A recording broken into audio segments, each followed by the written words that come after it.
As we told you earlier, the intense interest in Sarah Palin's bus tour is overshadowing actual campaigning by actual candidates, including Herman Cain, the Tea Party favorite and the former CEO of Godfather's Pizza, who's been campaigning in New Hampshire this week.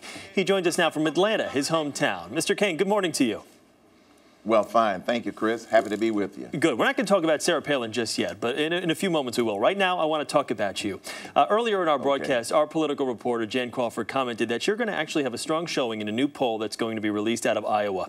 You visited that state 14 times. I'd like to ask you, why are you connecting so well with primary voters in Iowa, do you think? I happen to think it's because of, one, my common sense solutions. Two, I think I'm connecting because of my passion about my support and belief in the Constitution, the free market system, and fiscal responsibility. I think it's the common sense principles that I bring to the party that's connecting with people and the passion that we can fix a lot of the problems that this country faces. You talk about those common sense solutions. You're a Tea Party favorite. You're a flat tax guy. If you were elected president, how would you pay down, though, this massive debt, this $14 trillion deficit this country faces right now? Any specifics you can give us?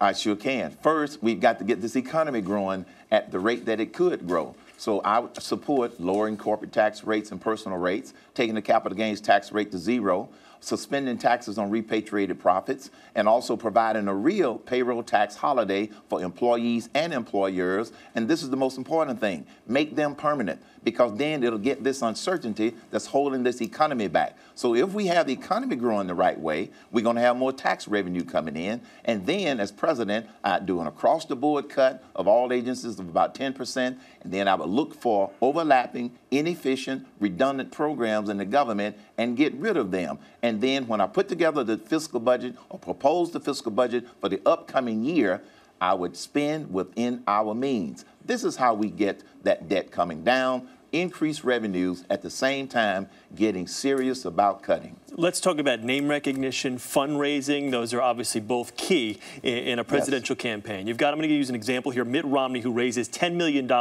in a one-day time period. Your political action committee right now has a little over $16,000 in it. How do you compete with a guy like Mitt Romney or any of these other candidates on a national level?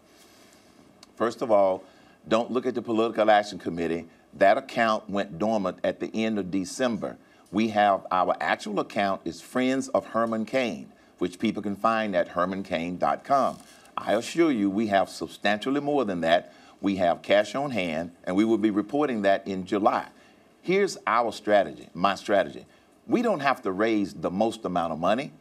We just need to raise enough money to be competitive, because there's an element going on in this campaign that money can't buy. The fact that my message is resonating so well, our ground game, our grassroots development is far exceeding a lot of the other candidates. So we don't plan to try to raise $1 billion or outraise the other candidate. My message of common sense solutions, my passion, and connecting with the people who vote, that's what's going to make the difference in this campaign long term.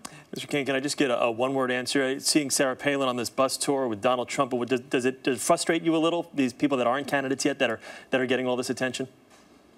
Nope. Not at all. One word. Nope. A man of your word. We thank you for that quick response. Herman Cain, we appreciate you taking the time this morning. Best of luck to you. My pleasure.